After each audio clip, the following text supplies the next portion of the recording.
يا مهيمن يا عزيز يا جبار يا متكبر يا خالق يا بارئ يا مصور. لا إله إلا الله الله أكبر محمد رسول الله يا حبيب الله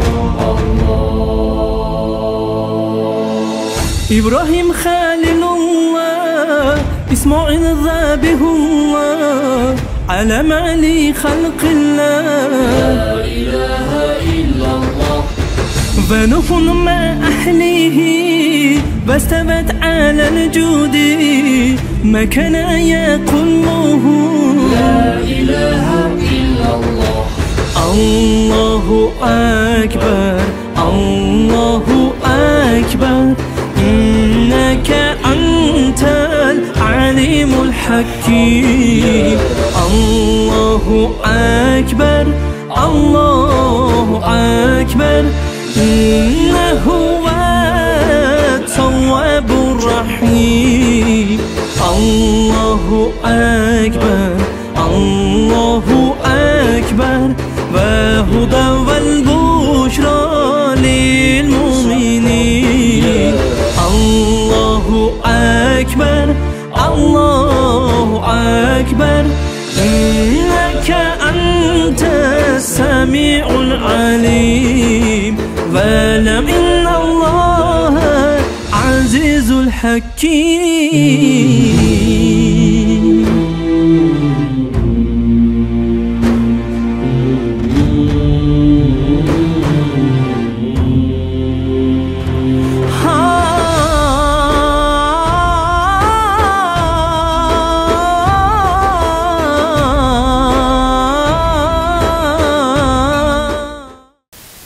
Bismillahirrahmanirrahim. Nahmaduhu ve nusalli ala rasulihil kerim amma ba'd. Alhamdulillah, Allah Ta'alaga cheksiz shukr maqtovlarni aytaylik. Payg'ambarimiz sallallohu alayhi vasallam va salom salovatlarni aytaylik. Mына жайкы каникулда жаш балдарга бул жерде каттап окуунун лагерин ачкан элек. Балдар машалла каттап окуп жүрүп Куранга түшүп калды. Азыр ошол каттап окуп жаткан балдардын экинчи потогунун жыйынтыгы болуп жатат бул жерде. Бул жыйынтыктарда машалла биринчи, экинчи, үчүнчү орунду алган жана эң адептүү балдар тандалып алынды. Таза жана ыхластуу балдар тандалып алынды. Жана спорттун түрүнөн теннис, кол күрөш, футбол, күрөш ушундай спорттун түрлөрү болуп өттү. Ошол түрлөрдөн дагы иншалла орундарды алган балдар бар. Машалла бул жерге келип окуган балдар каникулун туура өткөрүп жатат. Машалла текке кетирбей, ден соолугу дагы, оюн, телефон менен алаксыбастан ушул жерде машалла Куран дагы ошонун шылтоонда Куранды дагы үйрөнүп алды. Күнүмдүк дуаларды дагы үйрөнүп алды. Өзүнүн жашоонуна керектүү хадистерди дагы үйрөнүп алды. Адеп, ата-эне менен кантип учурашыш, ата-энебиздин колун өөп учурашып, үйрөндүк алхамдулилла. Бут кийимдерибизди түздөп, кантип адеп кылыш керек, ошол нерселердин бардыгын алхамдулилла үйрөндүк ушул кыска убакытта. Алхамдулилла дагы бул балдардан үмүт кылабыз, чоң-чоң бүткүл ааламга акыйкатты динди жеткире турган балдардан чыгат деп үмүт кылабыз иншалла. Буларды ушинтип бул жака алып келип каникулун туура өткөрсүн деп балдарды устазга алып келген ата-энелерден дагы Аллах Таалам разы болгон болсун. Ассаламу алейкум ва рахматуллахи ва баракатух. Канчалаган ата-энелер көрүп атабыз, угуп атабыз, чалып атат. Соткадан башы чыкпай калды, баламы алып барып таштайын сага деген ата-энелер бар да. Ошондуктан туугандар мына бир ай бою соткадан алыс жүргөн, сагынса дагы анча-мынча ыйлап көзүн арчып, жашын арчып жүргөн балдарыңыздар бул жерде машалла сиздер алып келдиңиздер. Куранга түшүп Куран окуп калды. Кээ бирлери машалла жаны келип бул жерде өзүңүздөр келип тапшырганда 40 хадис, 40 дуа, андан кийин Маалум Сани деген китептерди окушту булар. Ошол китептерди толук жаттап бүтүп койду. Кээ бир балдарчы. Бул деген чоң игилик да. анын сообу өзүнө дагы жазылып атат, ата-энесине дагы жазылып жатат. Бала мындай болот, урматтуу туугандар, качан бала балагатка жеткенге чейин анын кылган жакшы амалдары өзүнө дагы, ата-энесине дагы, балагатка жеткенге чейин дагы, жеткенден кийин дагы баланын сообу ата-энесине дагы автоматически жазыла берет. Өзүнө дагы жазылат, ата-энеге дагы жазыла берет. Эгерде бала балагатка чейин күнөө кыла турган болсо, анда өзүнө дагы жазылбайт, ата-энеге дагы жазылбайт экен. Бирок качан бала балагатка жеткенден кийин күнөө менен алек боло турган болсо, бир нерселерди уурдап аткан болсо, бирөөлөрдү сөгүп аткан болсо, бирөөлөр менен урушуп аткан болсо, анда анын күнөөсү өзүнө дагы жазылат экен, ата-энесине дагы жазылат экен да. Ошондуктан бул балдар иншалла биз үмүт кылабыз. Бул жерде машалла кээ бир ата-энелер уктап жатканда булар туруп баамдат окуп, зикир кылып, дуа кылып аткан болгон. Туурабы? Кээ бирлер машалла өзүңүздөр дагы видеодон көрдүңүздөр болуш керек. Бул жерде машалла намаздарды үйрөнүп, даараттарды үйрөнүп, азыр мисалы ушул жерде мен мактабай эле бир азыр ата-энеге микрофонду сунсам, даараттын биринчи эмне болот, биринчиси эмне болот, экинчиси эмне болот, үчүнчүсү эмне болот деп сурай турган болсоңуздар, анда булар чекесинен айтып бере алат бардыгы. Биз иншалла бул жыйындын ачылышын Куран менен баштайбыз. Куранды ушул өзүбүздүн шакирттерден эле бирөө окуп берет, Ашималиев Абдулла деген аттуу шакирт. أعوذ بالله من الشيطان الرجيم بسم الله الرحمن الرحيم لا أقسم بهذا البلد وأنت حل بهذا البلد ووالد وما ولد لقد خلقنا الإنسان في كبد أيحسب أن لن يقدر عليه أحد يقول أهلكت مالا لبدا أيحسب أن لم يره أحد ألم نجعل له عينين ولسانا وشفتين وهديناه النجدين سبحان ربك رب العزة عما يصفون وسلام على المرسلين والحمد لله رب العالمين. آمين. بسم الله والصلاة والسلام على رسوله محمد وآله وأصحابه أجمعين. اللهم ارحمنا بالقرآن العظيم واجعله لنا إماما ونورا وهدى ورحمة. اللهم ذكرنا منه ما نسينا وعلمنا منه ما جهلنا وارزقنا تلاوة آناء الليل وأطراف النهار واجعله لنا حجة يا رب العالمين. Ya Allah'ım uşul keremetli Kur'an'dan payda bolgan soğuptu. Vardık ötüp ketken markumalarga bağışta kıldık. Jana uşul jerde kol kötörüp turganlarının dağı vardık ötüp ketken jakın tuğanlarına bağışta kıldık. Oşolardın tirüsünde kılgan jakşılıkların kabul kılıp, hata kemçiliklerin keçirip, ya Allah'ım kabırların beyiştin bakçalarına özün aylandırıp bergin ya Allah. Jana ahirette ya Allah'ım oşol jakınlarыбыз menen Firdavs beyişinde çoğu boluştukta özün nasip kılgın. Jana uşul baldardan ya Allah'ım ertek bütkül alamga hakikatты, aşirettүүлüktü. Jana ya Rabbal Alamin çınçıldıktı. Jana ya Allah'ım tuğra dindi tarkatuvçu baldardan özün çıkargın. Alım hafizlerden özün çıkargın. Jana erten kıyamat günü ya Allah'ım atenelerin beyişke jeterep girүүчү baldardan kılgın ya Allah. Rabbi gfir varham ve anta hayrur rahimin. Bir rahmetke ya. Мындай эле жөнөтүп берсек деле болот эле балдардычы. Бирок бул жөнөкөй бир иш-чара же болбосо жөнөкөй бир жерде жүргөн жок бул балдар. Туурабы? Бир эле тамга урматтуу туугандар, Аллахтын астында могу дүйнөгө караганда, дүйнөдө эмне болгон болсо, ошол нерселердин бардыгынан артыгыраак болот. Бир эле тамга. Эмне себептен? Себеби бул туугандар сиз бизге жан берген, сиз бизге бала чаканы берген заттын сөзү. Ошого даярдануу, ошол сөздү окуу, ошол сөздү окуп, ошону жашоону алып келүү. Бул Куранды биз ушундай түшүнүп калдык, урматтуу туугандар, өлүктөр үчүн деп түшүнүп калдык. Туугандар, бул Куран өлүктөр үчүн эмес, бул тирүүлөр үчүн. Өлгөн адам үчүн окуза сооп болот. Ага сооп жетет.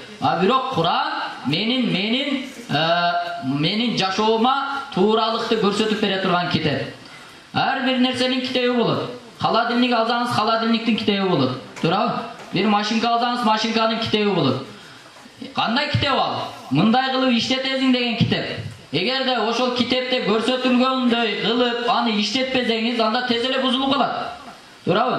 Эми адамдын дагы китеби бар. Ал адамдын китеби бул Куран. Эгерде ошол китептегидей жашабасачы, тез эле бузулуп калат ал. Тез эле бузулуп кетет ал. Курандагыдай, Куранда эмне деди? Жер бетинде басканда кекирейип баспа деди. Текеберленип баспа деди. Демек мен текеберленип баспашым керек экен жолдо жүргөндө.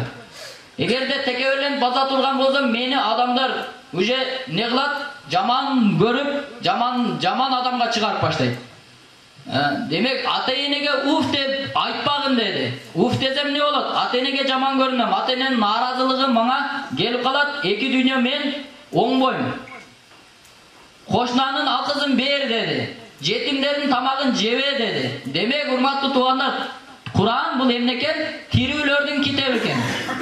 Эми урматтуу туугандар, ошол Куранды жаттаган балдардын ата-энесине пайгамбарыбыз саллаллаху алейхи вассалам көптөгөн бир пайдаларды айткан, фазилеттерди айткан. Жаннат барбы, жаннат? Бейиш 3 адамды күтөт экен да. Качан келет экен мага? Ушул 3 адам качан келет экен? Тезирээк келсе экен мага. Bir адамды жакшы көрсө, ошонун келишин каалайт, туурабы? Жанына келишин каалайт. Апасын сагынса, апасынын жанына келишин каалайт. Атасын сагынса, атасынын жанына келишин каалайт. Балдарын сагынса, балдарым эч келбей койду, келип кетсе жакшы болот эле дейт, туурабы? Эмне себептен? Жакшы көргөн себептен күтөт. Бейиш дагы ошондой 3 топ элди күтөт экен. Биринчиси пайгамбарыбыз саллаллаху алейхи вассаламды күтөт экен, пайгамбарларды. Бейиш качан келет экен ушул пайгамбарлар депчи. Экинчиси пайгамбарыбыз саллаллаху алейхи вассаламдын сахабаларынан болгон Абу Бакыр жана Умар разияллаху анху күтөт экен. Аллаху акбар. Үчүнчүсү урматтуу туугандар, Куранды жаттаган адамдарды күтөт экен да бейиш. Качан келет экен ушулар депчи. Аллахтын бүткүл ааламды жаратуучу заттын сөзүн жаттагандар качан келет экен мага? Кана келсе ушунда менин ичимде бир рахат алсын. Дүйнөдө жүрүп уйкудан калып мен Алланын сөзүн жаттады эле.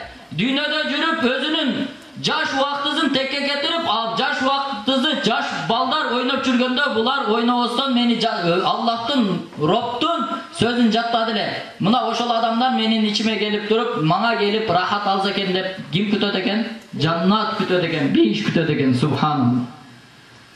Ошон үчүн урматтуу туугандар, бул неемат. Кайсыл бала өзү медресеге барам деп атса, кайсыл бала ата медресеге, мечитке барайын деп атса, бул бала сиз үчүн эң чоң неемат бала. Кээ бир балдар бар, бала эмес ал бәле.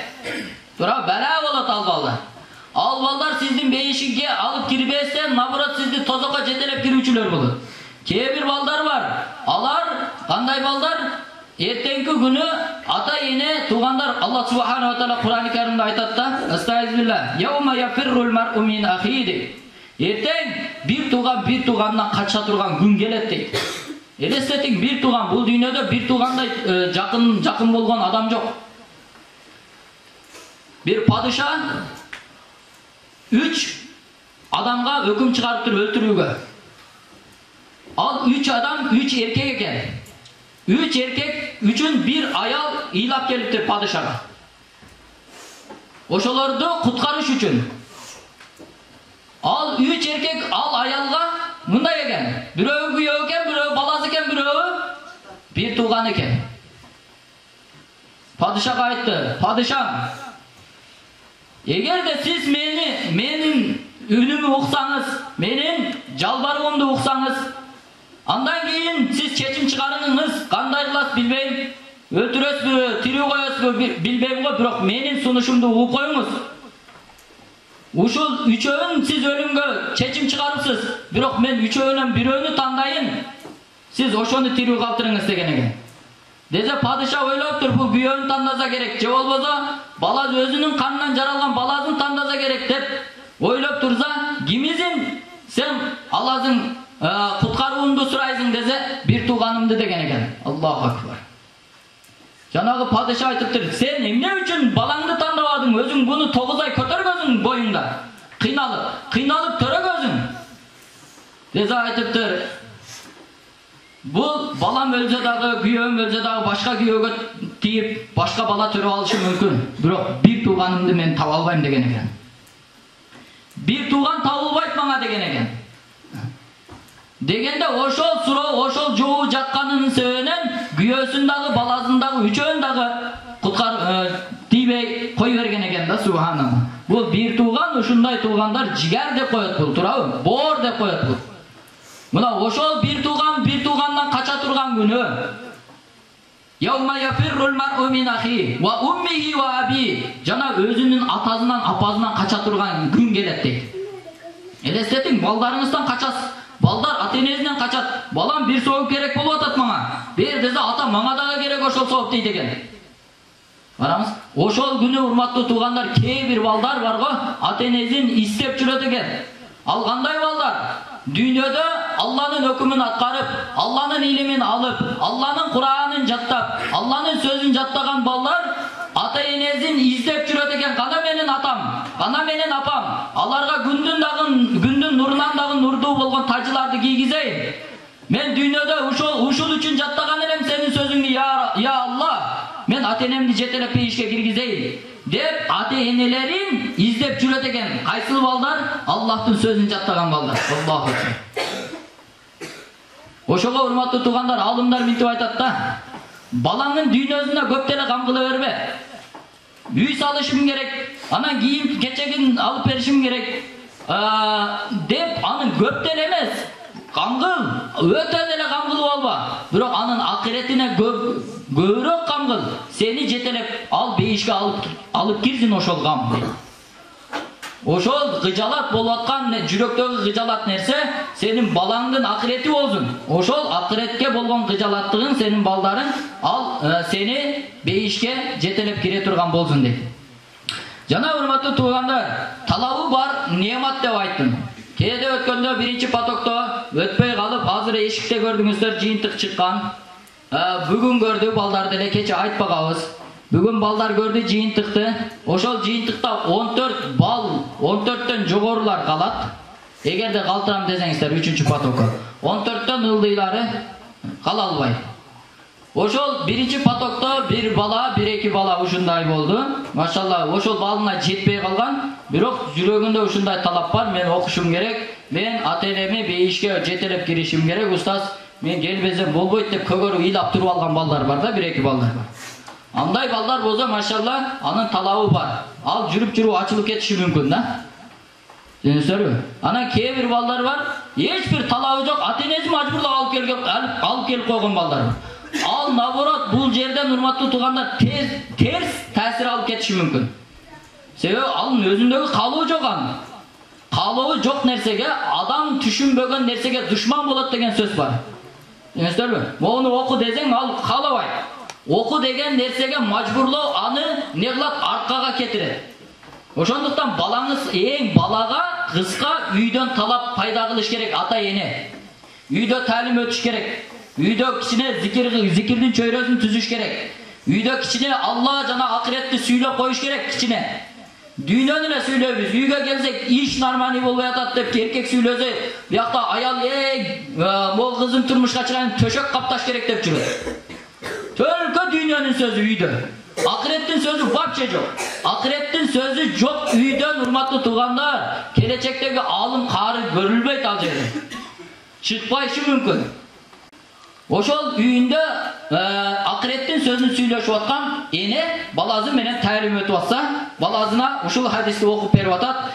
Пайгамбарыбыз саллаллаху алейхи ва саллям айтты: ким баласына же кызына Кур'аны Каримди толук жаттата турган болсо, анда ошол ата-эненин баласына жаттаткандыгынын себебинен акыретте күндүн нурунан дагы нурдуу болгон тажы кийгизет десе, деп бүткөндөн кийин баласына айтып атат: балам, сен дагы бизге ошондой тажы кийгизесиңби десе, баласы жанагы толкунданып кетип, апа сөзсүз кийгизем деп жүрөгүндөгү сөз чыгып кетет. Söz çıkıp ketip, emne deyt? Sözsüz kiyizem apa deyt. 7-8 klasın balası 9'u bütüp medresege varat. Medresede okup жүрüp, ustaslarına kavar gelet, apağını ötük ettir degen. Palanca balanın apazı ötük ettir. Talasta bolgun okuya. Ustasları gelet. Ustaslar da hikmattu. Balam, biri 2-3 gün үйüңө barıp ez alıp kelbeysiň balam, ata-eneni görüp ziyarat kılıp dese, balasının жүрögü bir tabiat degen nerse var eken da, sezet eken, bir nerseni sezet eken. Denezi jımırap, ustas ne oldu, men barbayla okuy bereyin ustas dese, barıp gel balam dep balasın үйüne jönötөt. Sumkasını alıp hiçbir nerse oyunda jok, birok жүрөгүндө kıjalattık var. Үйüne gelse үйünde ökürüp bakırı gün çıkıp atan. Iy çıkıp atan. Varsa apazı ötüp ettir, subhanallah. Apazının ötüp etkenini görüp, ıylap, jerge berip apazın. 3 gün aza kütkönden keyin kayra sumkasını alıp, jolga çıkıptır medresege. Jolga çıksa taynezi çıkar. Yakta apam ölüp atsa kayga ketip atasın şöptürüp. Dese, ıylap taynezine karap aytkan eken. Tayne, men apama söz berip koygom. Akirette gündün nurundan dagı nurdu bolgon tacı kiygizem dep men apama özü aytkan ele, men apama söz berip koygom deyt. Men Kur'an'ды jattamayınca men үйgө kaytpayм депtir da, subhanallah. Sumkaсын alıp ketti. Taynezi dagı bu sözün ugup oşol uçurdan namaz okuaydı eken, namazın başlaptır. Allahu ekber. Gelip medresege gelip ballar oynagan uçurda al zikir kılıp oturat eken. Zikir kılıp oturat. Ustas gelip bilet de apazı ötüp etken. Balam oyna kişine ez alıp al dese aytıptır. Ustas men kitepten bir jerinden okudum ele. Kimdegim ötüp ketken adamga 70.000 jolu la ilahe illallah da aytıp hadiya kıla turgan bolsa kabır azabı bolboyt eken. Men apama 70.000 la ilahe illallah topturup atam deptir. Allahu ekber. Bana bul kanda kaysı balanın meyizine gelet bul. Köçede oynap жүрgөн balanın meyizine gele uşul nerse. Tünü menen sotkany kucaktap jatkan balanın meyizine gele uşul nerse. Tuğanda андай emez eken. Үйүндө akırettin sözü bolgon balanın meyizine uşul nerse gelet. Kee ata-eneler var. Men ötkönde dagı aytkam uşul nerseni. Balаңыз зээндүүбү? Балаңыз адептүүбү? Талабы барбы ушул илимге? Анда бериңиз. Балам bunu бүткөндөн кийин мен медреседе жүргөндөчү. Медреседе жүргөндө туугандар айта беретилер. Медресени бүтүп не иш кыласың? Эмне иш кыласың? Кыжалат болбоңуздар 1 сом сурабайм сиздерден дейтерем да мен. Бардыгы кыжалат. Бүткөндөн кийин эмне кыласың? Ата-энеме келип алган. Бүткөндөн кийин эмне иш кылат? Не иш кылат? Туган элдин иши. Бул молданын дыйканчылыгы эл. Elge kançalık dengelde vakit berip Allah subhanahu wa ta'ala kütülbegen жерден rızkısın gelen kıl koydu. Başı orvazın al. Bu ilimde anlatkan adam başı orvazın dünyadan. Başı orvazın rızkıdan. Allah subhanahu wa ta'ala nuadazı var Kur'an'da. Emne degen? İn tansurullaha yansurukum ve yusabbit akdamakum degen. Ey kimdeki menin işime jardan berse men anın işine jardan berem deydi. Azı birөө geldi, prezident geldi da menin işimi kıl koy. Özünün işingen kamtama bolbo desechi. Turabı, ne deymiz? Толук 100% işenemiz. Emi Allah oşondoy uadan beri olsa kantip Allah'a işenmeymiz. Tugan şoba, inşallah bardığınızların, ballarınızlar bu jerde öte adeptүү, öte tertiptүү, bala olzoň şok bolbozoň jok bol degen söz var. Turabı, Peygamberimiz sallallahu aleyhi ve sellem aytat emnedir? Bu jaştır jindiliktin bir butagı degen da. Özü koy desin, onu kılma desin kılat da. Mayli ustas deyip de, onu al koy desin, mayli ustas deyip de, var Allah etsen ketebiret da.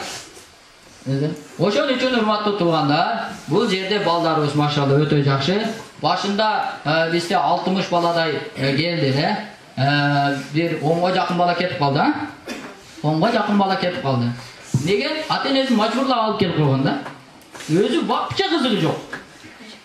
Atam meni бар деп атат, апам мени бар деп атат дейт. Өзү менен жакшылап сүйлөшүп көрсөңчү. Ошон үчүн машалла сиздердин балдарыңыздар атам мен окуйм деп өзү келип атат. Кече могул жерде эң кичине балабыз машалла. Ибрахим туруп койчу. Мына Ибрахим. Бул машалла илгерки адам да булчу.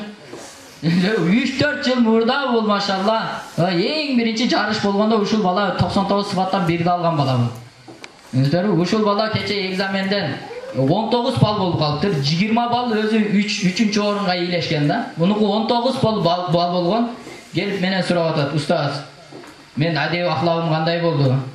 Мен дагы аламбы грамота деп менен сурап атат. Отур машалла. Менен сурап атат. Анан кийин сен башынан баштап аракет кылбайсыңбы? Бизде мындай да, адеп ахлагы кимдер жакшы? Элге коебуз. Өзү адамга эл баа берет да турабы? Мен жакшымын десем, адамдар астагфирулла десе, бия кандай болот? Бул элдер кандай десе, жакшы. О, бериш керек десе, демек бул ылайыктуу ошол. Биз бул жакта адеп ахлагы эң жакшыдан, адеп ахлагы эң жакшыдан 5 баланы тандадык. Элдин добушу менен. Жана ыхласы жана эң таза жүрүш турушу менен 5 баланы тандадык. Элдин добушу менен. Жана кызматты ыхлас менен кылат. Айтпасаң дагы мындай өзү билип тазалап кое берет. Өзү бир нерсени айтсаң ыхлас менен кылат, чын жүрөктөн. Кээбирлер бар да кыйтыр.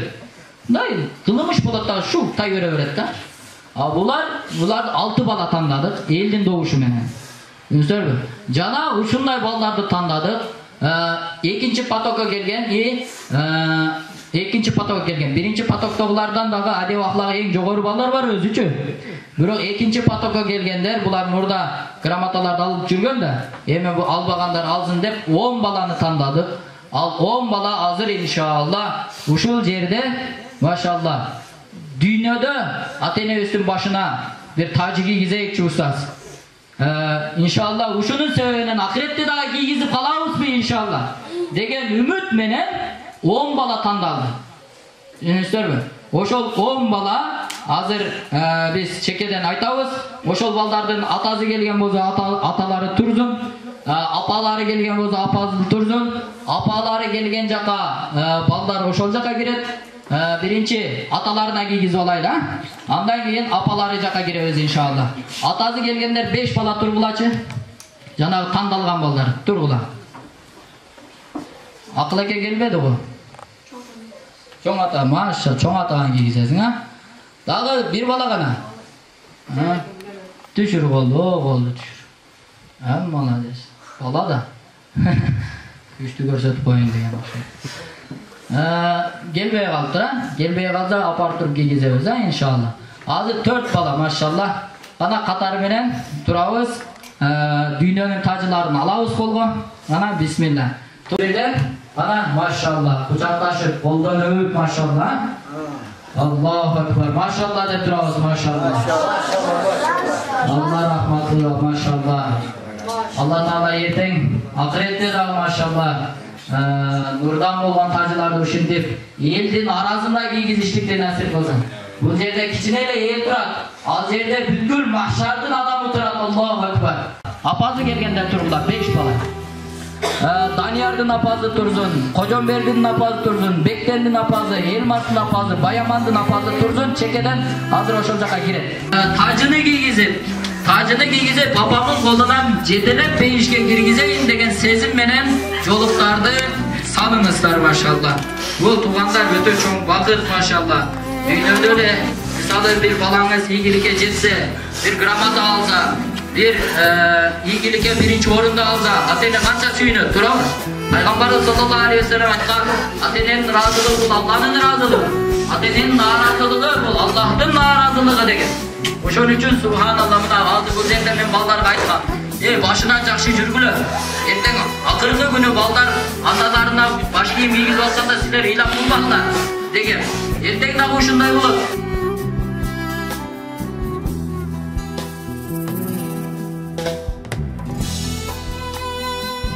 Тугандар, биз жанагы бул жерде дагы кээ бир ата-энелер бар, жана айтып кетип атып, башка сөзгө бурулуп кеттим. Балаңыз да эгерде талабы болуп, балаңыз зээндүү болуп аткан болсо, караңыз, бул жерде биз могул 2 Куранды 2 балага атап койдук. Бул балдар экинчи потокко келген балдар. Расул Туркой жана Кожомберди. Бул эки бала экинчи потокко келди. 40 хадис бар. 40 хадисти толук жаттады. 40 дуа бар. 40 дуаны полный жаттады. Куранга түштү булар. Алиф, ба, та, тадан баштап Куранга түштү.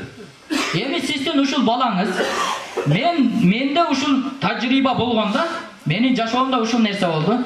Ушул жерде бир өтө зээндүү бала бар эле, билет эле. Ал дагы өтө жакшы бир сабакты ар бир сабакта сабак тапшырган бала эле. Ошол медресеге тапшырып, Куран жаттайын десе үйдөгүлөр каршы болуп койду. Азыр жаттаган Куран эзинде жок, намазы дагы жок да. Элестетиң? Эгерде ошол баланы бергенде, ал могу Куранды 2 жылда жаттамак. Тургандар, бул Куранды жаттап коюп, анан дүйнө ишин кыла берсин. Обязательно илим алгандан кийин, Куран жаттагандан кийин дүйнө ишин кылбай кой деген маселе жок. Турган, Куранды жаттап депутат болойлу. Куранды жаттап президент болойлу. Куранды жаттап адвокат болойлу. Куранды жаттап врач болойлу. Турабы? Ошондо сиздин ишиңиз эң жогорку деңгээлде болот да. Эми бул жерде машалла мына ушундай зээндүү балдар 3-чү потокко калайын, же болбосо медресеге тапшырайын десем, кой балам, эмне кыласың, убактыңды кетирип дейт экен ата-эне. Убактыңды кетирип эмне кыласың дейт экен. Туган, могу кабырга киргенде сиздин могу балаңызга салып берген үйүңүз пайда бербейт. Кабырга киргенде урматтуу туган, балаңызга сиз ишке орнотуп койгонсо, ал иши жардам бербейт кабырга киргенде. Кабырга киргенде балаңыздын окуган Кураны сизге жардам берет. Кабырга киргенде макшарга барганда балаңыздын окуган Кураны сизге көлөкө кылып берет туган. Хасан Басри рахматулла алейхинин түшүнө кабыр кириптир. Кабыр кирсе бардык адамдар кыйналып жүргөн, бир нерсеге зар болуп жүргөн, бирок бир эне жыргап жашап аткан. Бардык кыйналып атат, сиз эмнеге жыргап жашап атасыз десе, менин балам дейт. Тынбай мага Куран окуп турат дейт. Балаңыз каякта десе, базарда дейт, базарда отурат дейт. Ошо турса түшү. Эртеси күнү туруп, ошол айткан базарга барып, ошол айткан местага барса, бир бала соода кылып атат. Бирок оозу кыймылдап атат да. Карап туруп жанагы балага айтат. Жанатан бери карап турсам дейт. Оозуң тынбайт дейт. Эмнени окуп атасың десе, менин дүйнөдөн апам өтүп кеткен дейт. Ошол апама мен дайыма Куран окуп турам дейт. Аллаху акбар. Тугандар, ошого кичине карайлы мына. Убакыт өтүп атабыз. Балдарыбыздын бүгүнкү күндө сентябрь жакындашып атат. Канча тазына кийим кылыш керек? Канча тазына уруч чыгарыш керек? Ошонун камын кылабыз, туурабы? Бирок акирет вообще эсте жок. Баламдын намазы болуп атабы, кызымдын жолугу барбы жокпу кызыктырбай атат да. Ошого тугандар кичине бала чаканын акиретин карап коелу. Акиретине да кам кылып коелу машалла. Мына ушул эки балага машалла Куран берүүнү чечтик. Булар Куранга жетип, жана экзаменде дагы эрежелер. Бул жерге бүгүнкү жазган темабызды дагы окуп кичине өзүбүзгө сабак болобу деген максат менен жазып койгонбуз. Урматтуу биздин табылгыз ата-энелерибиз, биз сиздерди бейишке жетелеп кирүүчү балдардан болобуз иншалла деген. Дөстөрбү, иншалла ошого үмүт кылайлы бардыгыбыз. Иншалла, могул балдар. Гел машалла Кожомберди жана Расул. Экөөна Куран менен. Алла Таала ушул Куранды толук жаттап бүтүп, толук амал кылганга мүмкүнчүлүк берсин, Машалла. Машалла. Машалла. Бегем ниет кылгыла иншалла толук жаттайбыз деп. Андан кийин өттү.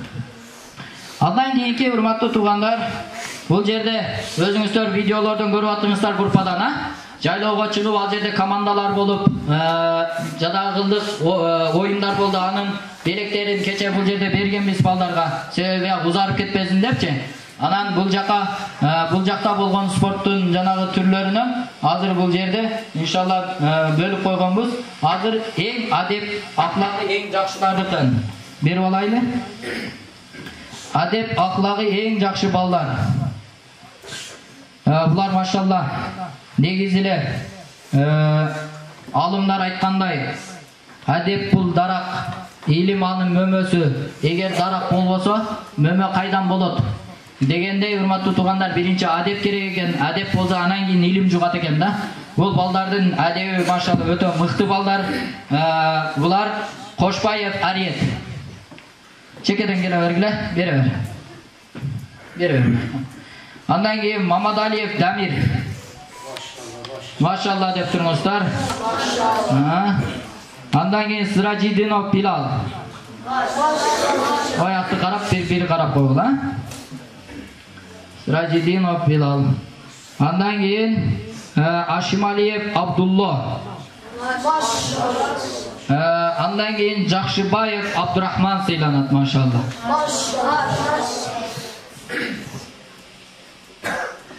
Андан кийинки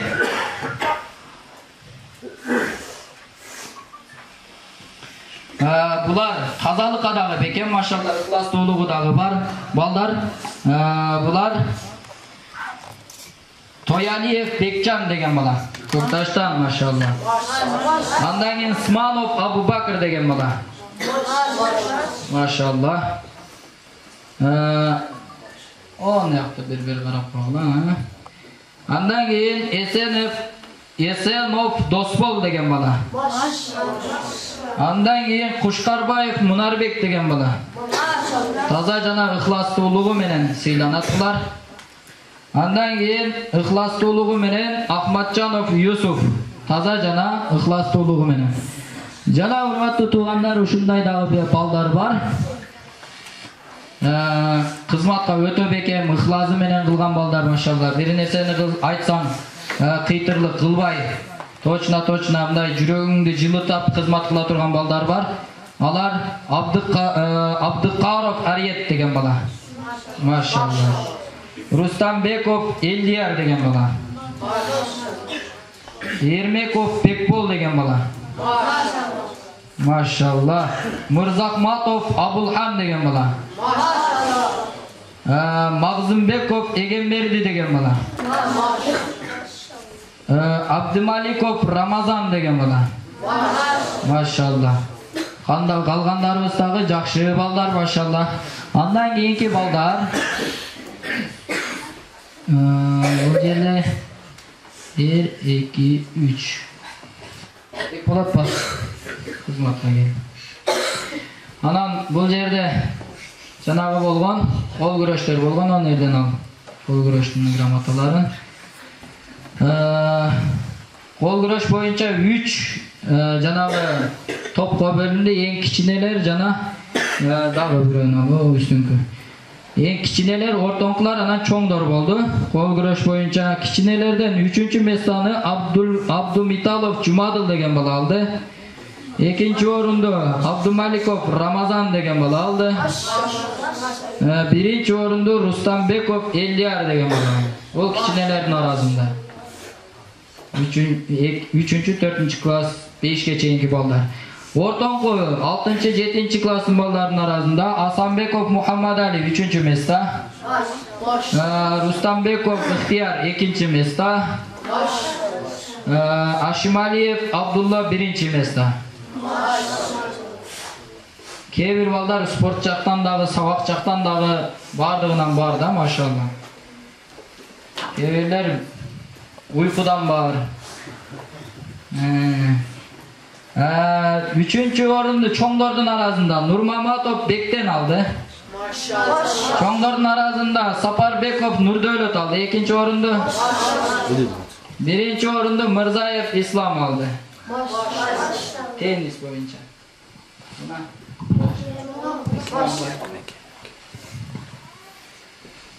Теннис боюнча 3-чү орунду алган Сиражидинов Билал алды. Бул теннис ушул медреседе окуган балдар үчүн эң жакшы спорт да. Көздөрүнө китепке окуганда көз талыйт го. Ошого теннис, башка дагы теннис. 2-чи орунду алган Нурланов Данияр. 1-чи орунду алган Жакшыбаев Абдурахман. Дагы? Бер. Жана урматтуу туугандар, сиздерге айта турган болсок, буларда мындай да. Буларда мисалы ол 40 хадис бар да. Ушул 40 хадис жана 40 дуа бар. Ушулардан жарыш болуп өттү да. Жарыш кантип өттү? Жарыш мисалы 40 хадистен илим тууралуу темалар бар. Темалардын арасынан мисалы мусулмандын акызы тууралуу могул жерде 10 хадис бар. 7-чисин айт десең сразу айтып берет. Билесизби? Андан кийин ниетти түзөө тууралуу 3 хадис бар да. 3 хадис бар. 4-чүсүн айтып бер десең 4-чүсү жок дейт да. Билесизби? Андан кийин бул жерде мисалы эмес деп койсоң бир эле сөзүн айтсаңыз, булар эч кимге сабырдан артык жана кененирээк берилген белек берилген эмес деп табат да булар. Ушундай жарыштан 20 баланын арасынан 3 бала орунга ээлешти. Булар 3-чү орунду алган 40 хадис боюнча мелдештен Сайфиддинов Абдул Халил 3-чү орунду. 2-чи орунду Райымқұлов Бекбол алды. Бұл дағы 2-чі потокқа келген толық 40 хадисті жаттап бүткөн бала. Туғандар, бұл 40 хадис бар ғой? 40 хадисті жаттаған адамға пайғамбары саллаллаху алейхи вассалам бұл жерде хадис айтатты. Кимде ким менің үмметімдің пайдасы үшін дин іштерінен 40 хадисін айтса жана жаттаса, Алла Таала аны қиямат күні алымдардың жана шейіттердің жаматы менен тургузат. Үйінстербі? Жана кайсы дарбазадан кааласаң бейишке киргин деп айтат экен да. 40 хадис машалла жат буларга. Эми ушудан биринчи орунду алган Кучкаров Сулайман экен. Машалла, Сулайман деген бала биринчи орунду алды машалла. Эми Маснун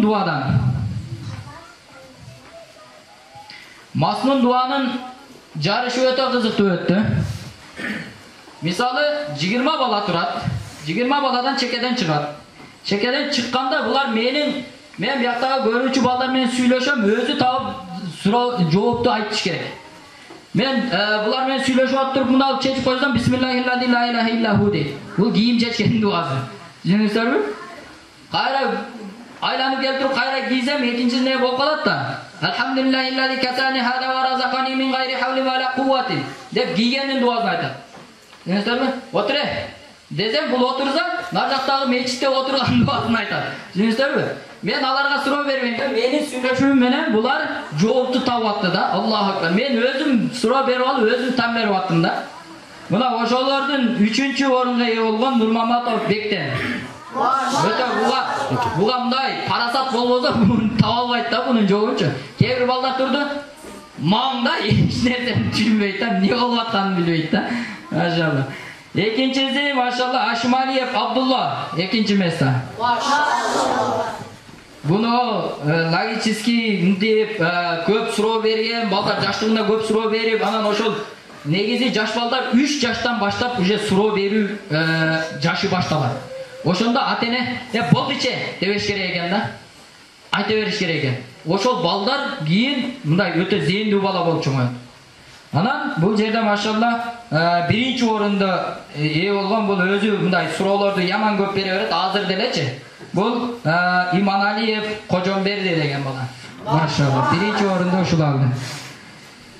Мына туугандар бул 40 хадис жана Маснун дуадан андан кийин алып кел. Биринчи кичинелерин алып кел. Анан кече биз группага айттык эле. Биринчи потоктон бери окуп аткандардыкын өзүнчө кылдык экзамен. Себеби булар жогоруда да бир деңгээли. Экинчи потоктогулардыкын өзүнчө кылдык. Себеби бардыгы бирдей учурда келди да. Ошон үчүн адилеттүү болсун деп бул жерге биринчи экөөнү тең алып келип, полный алып келе берсең. Биринчи поток, анан экинчи потоктогулардыкын өзүнчө кылдык. Машалла. Экзамендин жыйынтыгын могу сыртка илип койгон. Бул заты нелер? Көрдүңүздөр болуш керек. Потоктогулардан жаңы келгендерден 22 балл алды. Биринчи потоктон бери окуп аткандар 21 балл алды. Экинчи потокко келгендерден биринчи орунду медалды дагы бер. Медалды мен тапшырайын, Шавкат кана Сүрөт ята келип сүрөткө ал, а? Жашыл, кызыл, полный келер. 3-чү орунду алган экинчи потокту Атагелдиев Бекболот 3-чү орун. Бекболот деген бала бул чоң медресеге даярданып атат азыр бул. Машалла. Ана Бекболот. Экинчи орунду экинчи потоктогулардан алган Эсенов Шерназар деген бала, Көкташтык бала. Ана машалла. Келби Шерназардын жакындары?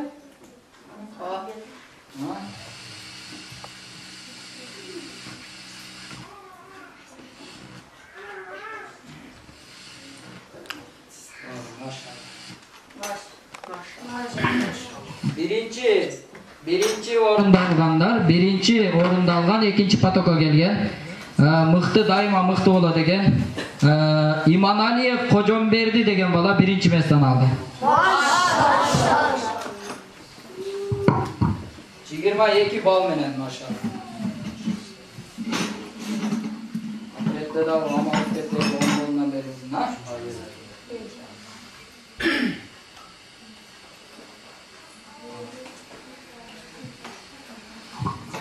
İkinci patoktoğlardan, birinci patoktan beri okup gelip atkanlardan, 3. mesleğini aldıgan Nurmamatov Bek'ten aldı. Bu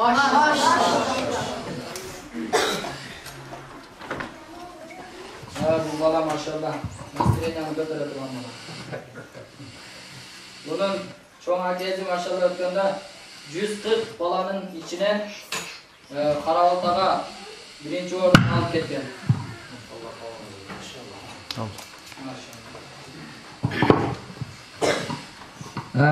İkinci orunda algan bu balada maşallah ata-enesi de öte ıhlaslı adamlar.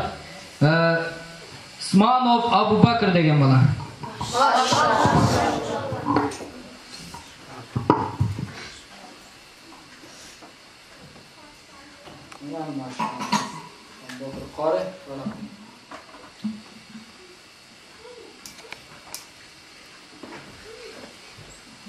Birinci patoktan beri okup gelip atkan bu bala maşallah birinci patokta dağı canın gelgen balalı. Birinci patokta 24 bal menen birinci orunda algan. Bu patokta dağı maşallah mınay çınığı күчтүү adam uşu da bilinet da. Birini alıp kayra albay koyboydu. Çınığı күчтүү adam daima aldıda boluşun hareketin bulat. Bu bala birinci patokta özü menen can gelgenlerin arasından bir de algan. İkinci patokta dağı birinci orunga ие oldu. Jaylaubayev Elmars. Maşallah. Atalık bala, kızıl atalık bala maşallah. Üçüncü patokta hem böyle özleyim ha? Bir balatı kesince. Oldu.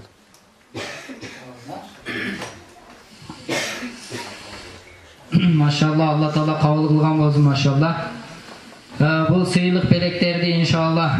Allah Teala bu dünyada toktolup kaldırmazın. Ahirette de inşallah sıyılıklar menen sıylansın. Özü negizi alımlardan bir söz var da. En çoğun iyilik kaysılı uçur dep oyloysun degen suroo var da. Kebirler aytat olimpiadadan birdi alsam dep en çoğun iyilik dep oşonu oyloydu. Kebirler uşunda egzamenlerden birdi alsam. Bирок tuğanlar en çoğun iyilik uşul eken. Bu bardığımızga bir en çoğun iyilik bolat bol. Her bir adamın tozoktan kutulup değişke girip açtığı en çoğun iyilik uşul eken. Şu Allah Teala'nın buyruğu menen Ustasının hürmetine şunca ballar ilim alıp ata-enenin kanında terbiye kança ilimlerdi alada çoğun rahmat başsağız. Şu balların bazı ilimler bolup özünün elinde, vertin yerinde ilimde ve ballarda oklatırgan çoğun ümete bolsun. Kayda beretirgan bolsun da. Bizlerge bunu isteygen bırakmayacağız. Balların isterdi nöler ifteri berip şu ustazda birinci yol kuvvetmakla ustazda yakmaz şu şüge. Şu ola kadar Mustaşka Moldova. Şu Çok baldardı ilimdarı çıkarıp kötü atat bu hayattan gelecekler. Bu şu bol boğandan mümkünmüş bayağı gelir hatta şu yaşa vermek üstüne. Baldarı zok soğuk badak buluyor gana tutarmakmış. Rahmat sizlerge de rahmat. Buna şu baldarınızlar verirlerdi. Bu belgenizler çok rahmat. Algan baldarınızlar da abi. Bunda ilimdarga verirlerdi için ben tirekişilerim vardı. Maşallah Allah razı olsun. Bunda ikinci sözü Kenan Bakı'ya vereyim. Gelin Kenan Bakı. Maşallah. Dağı söyleyiciler bolsa gelinizler. Bismillahirrahmanirrahim. Assalamu alaikum hurmatli cemaat. İnşallah hazır bunu damlarını ötütken çoğuşun Allah'ında kalır. İnşallah en çok yakşı çoğuş kasidesi. En çok yakşı çoğuş Allah'ın zikri olduğunu, Allah'ın istegen çoğuş iken de. Oşun Allah'ta yakşı ötüyor şu çoğuş tutuyor. Allah'a mahtav şükürler olsun. Süydü Peygamber Efendimiz'e selam salatlar olsun. Bütün olanlar Damlaga Allah Teala olsun. Akkan sudun kadri yok dedi şu damla. Allah razı olsun yine. Kança yıldan beri sağ Allah razı olsun.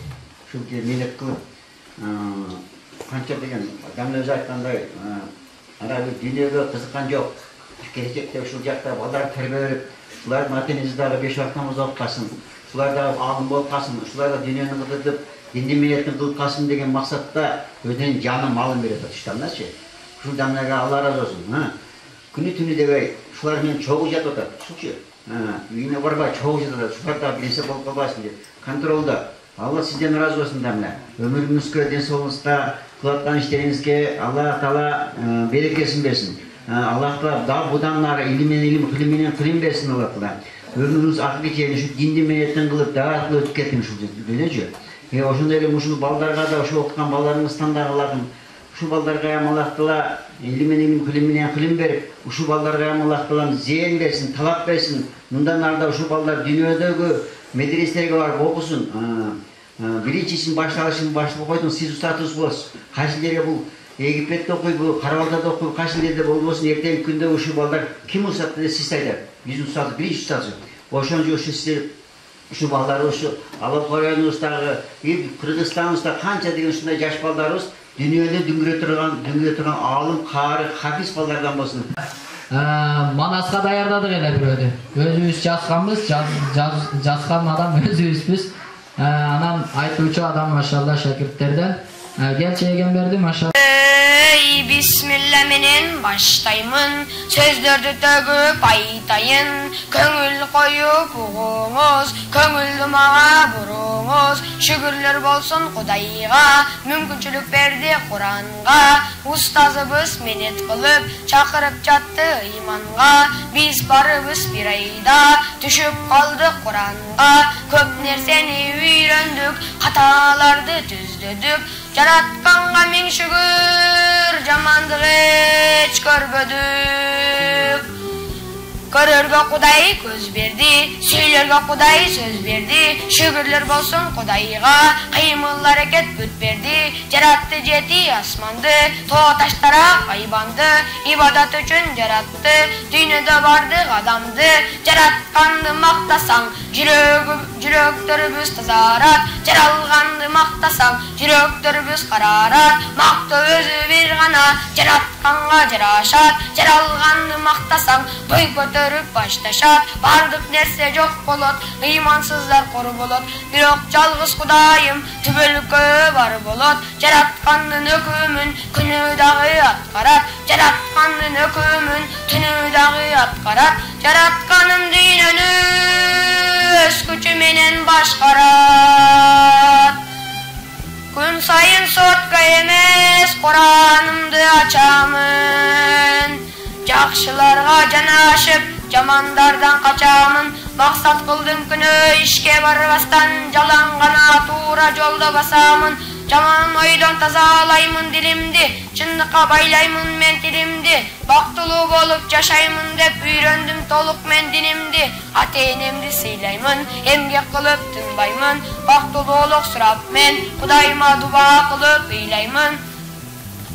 Дин менен эгер жашасаң, жүрөктөрүбүз тынчтанат. Акыретке барганда жүздөрүбүз нурданат. Жакшы жүрсөк дүйнөдө жараткандагы кубанат.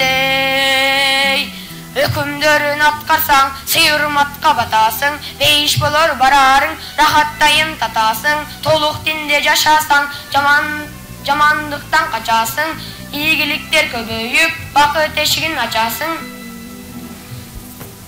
Bakı teşiğin açasın, iman yolda жүрsen sen, el batasın aralasın. Kudayga şükür aytaylı, Kudaydı dayım maktaylı, Peygambarga toluk etip, sünnet menen yaşaylı, Alga kadam taştaylı, jaman jolga baspaylı, u vakıtты kadırlap, jaşlık tudura baktaylı, meçitke kadam taştaylı, çalkolonup kaçpaylı, ahirettin gamın kılıp, hareketli baştaylı.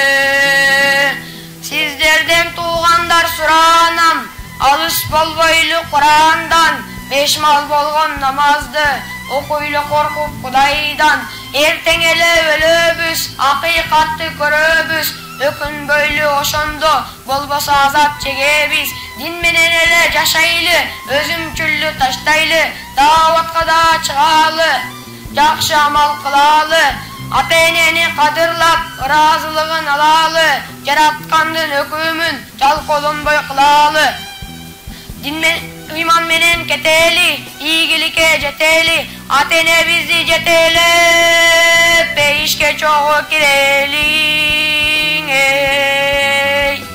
Toktağı büttü. 3-cü patok inşallah. Бұл жерде урматтуу айтылар, сиздерге дагы айтылуучу жана сиздер дагы билүүчү нерсе. Бул балдар иншаллах каттап окуп атат, күнүнө 2 саат, 3 саат каттап окуп атат бул балдар, машалла. Ошол каттап окуп жүрүп, мына хадисти жаттап атат, дуаларды жаттап атат, Куранга түшүп атат, машалла. Бул чоң ийгилик бул иншалла.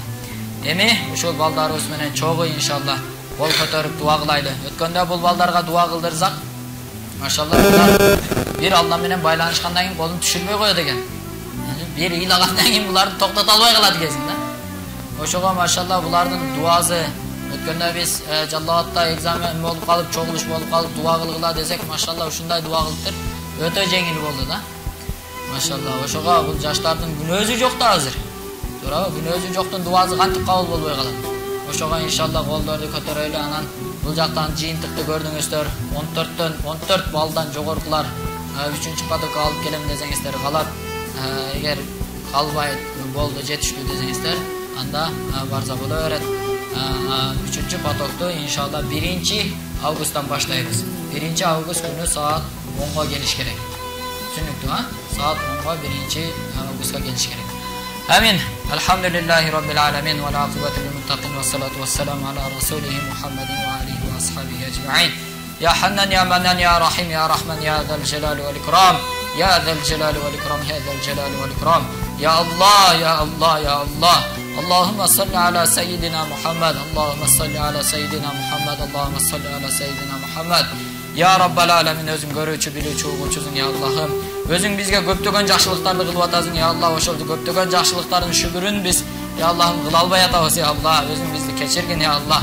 Ya Rabbal alamin, gün сайын bizge ya Allah'ım жакшы нематтарыңды жаадырып жатасың ya Allah. Ошол нематтардын шүгүрүн кылуучу пенделердин катарына кошкун ya Allah. Ya Allah'ım, her biribizdi ya Allah'ım чыныгы имандуулардын катарына кошкун ya Allah. Her biribizdi чыныгы ибадат көй адамдардын катарына кошкун ya Allah. Bizdi bul dünöge ibadat üçün jarattың ele ya Allah. Biz ya Allah ibadat emes, dünö üçün jaralgандай жүрөбүz ya Allah. Bizdi keçir ya Allah. Ya Rabbal alamin, emi ibadat menen жашап, ibadat menen ölüştükte özüň nasip kılgın ya Allah.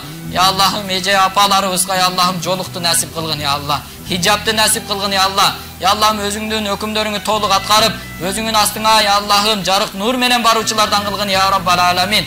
Jana ya Allah'ım, erkeklerdi ya Allah meçitke kattap, meçitte ibadat kılıuçulardan katarına koşkun ya Rabbal alamin. Ya Allah'ım, bizge tolu Kur'an'dı nasip kılgın ya Allah. Ya Allah, bizge paydalı ilim nasip kılgın ya Allah. Ya Allah'ım, bizge ya Allah'ım 5 vakt namazdı ölgөнгө çeyin nasip kılgın ya Allah. Ya Rabbal alamin, özüň bizge ya Allah'ım özüň razı bolgon Peygambarыбыздын adep ahlagyn nasip kılgın ya Allah. Ya Rabbal alamin, bizge çыныgı ihlasluluk nasip kılgın ya Allah. Ya Rabbal alamin, bizdi ya Allah'ım jakşılıktın açkıcı, jamanlıktın japkıcı kılgın ya Allah. Ya Rabbal alamin, bul dünöge emne maksatda jaratkan bolsoň, ошол максат менен жашап өтүүчүлөрдөн кылгын я Алла. Я Аллахым, ушул я Аллахым балагатка жете элек али жаш балдар отурат я Алла, өзүңдүн Кураныңды жаттасам, ата-энемди бейишке алып кирсем, ата-энемди бейишке жетелеп кирсем, ата-энеме күндүн нурунан да нурдуу болгон я Аллахым тажыларды кийгизсем деген я Аллахым жүрөктөрүндө я Аллахым ушундай бир максаттар бар, ошол максаттарына өзүң жеткиргин я Раббал Аламин. Я Аллахым жана ушул келген ата-энелердин дагы я Аллахым акыретин абаат кылып, я Аллахым дүйнөдө ибадат менен өтүштүктү өзүң насип кылгын я Алла. Я Раббал Аламин, ушул күнгө чейин сенин өкүмдөрүңдү аткарбай жүргөн болсок, өзүң кечиргин я Алла. Мындан кийин Аллахым өзүңдүн өкүмдөрүңдү таштоодон өзүң сактагын. Мындан кийин өзүңдүн өкүмдөрүңдү толук аткаруучулардан кылгын. Я Алла, я Раббал Аламин, эртең я Аллахым ата баласынан, бала атасынан, эне кыздан, кыз энеден качкан күнү я Алла. Биздин ата-энелерибизди издөөчүлөрдөн кылгын я Алла. Биздин апаларыбызды издөөчүлөрдөн кылгын я Алла. Я Алла, биздин аталарыбызды издөөчүлөрдөн кылгын. Аталарыбыздын колунан жетелеп я Аллахым бейиште чогуу болуучулардан кылгын я Алла. Өтүп кеткен апаларыбыз бар я Алла. Ошолордун кабырын я Алла бейиштин бакчаларын айландырып бергин я Алла. Өтүп кеткен аталар бар я Алла. Ошолордун кабырын я Аллам бейиштин бакчаларын айландырып бергин я Алла. Биз бул жактан я Аллахым Куран жөнөтүп атабыз. Биз бул жактан зикир жөнөтүп атабыз. Биз бул жактан ибадат жөнөтүп атабыз я Аллахым. Ошол ибадат, ошол Куран, ошол я Аллам дуаларды аларга белек кылып бергин я Алла. Я Раббал Аламин, тирүүлөрдү өзүнүн максатына кайтышын насип кылгын я Алла. Я Алла, бул дүйнөдө өлбөйчүдөй жашап атабыз я Алла. Эртең өлүп келип калганда я Алла өкүнүүчүлөрдүн катарына кошуп койбогун бизди. Я Алла, эртең я Алла кабырга киргенде я Аллахым эч бир нерсебиз пайда бербейт я Алла. Ушул амалдарыбыз менен кирүүчүлөрдөн кылгын я Алла. Я Алла, эртең макшарга барганда я Аллахым бир тууганынан качат экен я Алла. Ошол учурда я Алла бизди соокка зар кылбагын я Алла. Я Раббал Аламин, биздин сообузду жетиштүү барышыбызды насип кылгын я Алла. Я Раббал Аламин, эртең я Аллахым сырат көпүрөсүнөн ар бир адам өтөт я Алла. Астында тозоктун оту күйүп аткан болот. Ошол я Аллахым тозоктун отуна чалынып түшүштөн я Алла өзүң сактагын я Алла. Я Аллахым эртең таразабызга я Аллахым сообуз менен күнөөбүз тартылат. Ошолдо күнөөлөрүбүз базып кетпесин я Алла.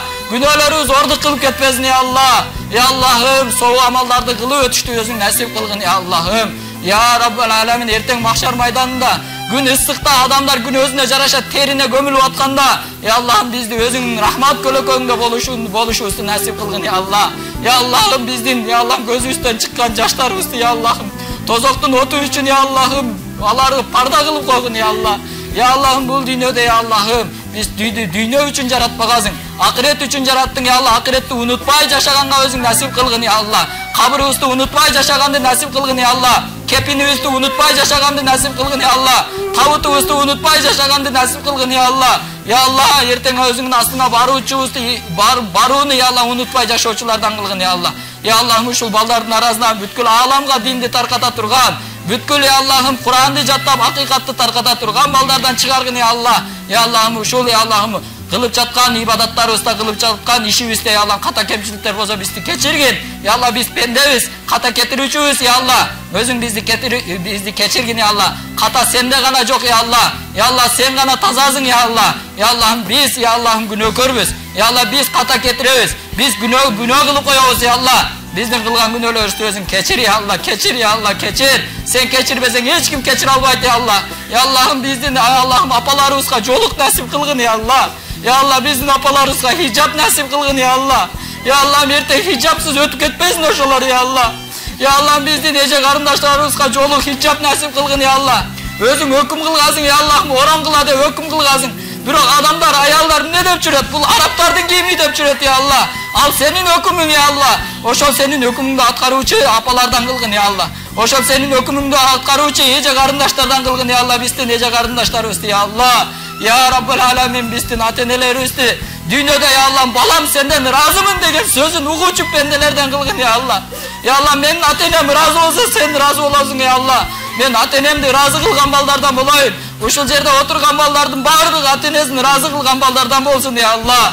Я Раббал Аламин, баардыгыбызды ата-энелерибиздин да жүзүн жарык кыл. Өзүбүздүн дагы жүзүбүздү жарык кыл. Рызкыбызды кенен кыл. Асмандан түшкөн жерден чыккан балелерден өзүң сактагын я Алла. Адамдардын жаман көзүнөн, жаман сөзүнөн өзүң сактагын я Алла. Я Раббал Аламин, адамдардын жамандыктардан, жаман ойлорунан, жаман күмөндөрүнөн өзүң сактагын я Раббал Аламин. Ya Allah'ım orup жатқан apalarımız var. Şu okuyucuların arasında orup жатқан apaları var eken ya Allah özgü şifa bergin ya Allah.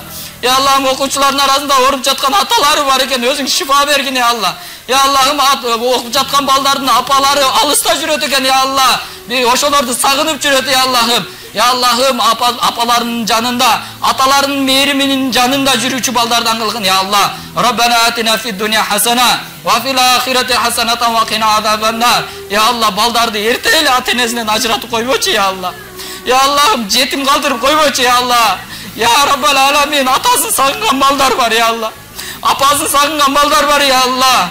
Ya Rabbel alamin özün ya Allah'ım uşulardı ya Allah'ım to'liq ilim alıp to'liq Kur'an'dı jattap ya Allah'ım beyişte ateneleri üsmen çoğu oluvçulardan kılgın ya Allah. Rabbena atina fid dunya hasana ve fil ahireti hasanatan ve qina azabannar. Ve sallallahu teala ala hayri halqihi Muhammedin ve alihi ve ashabihi ecma'in. Amin amin amin bi rahmetike ya Rabbi.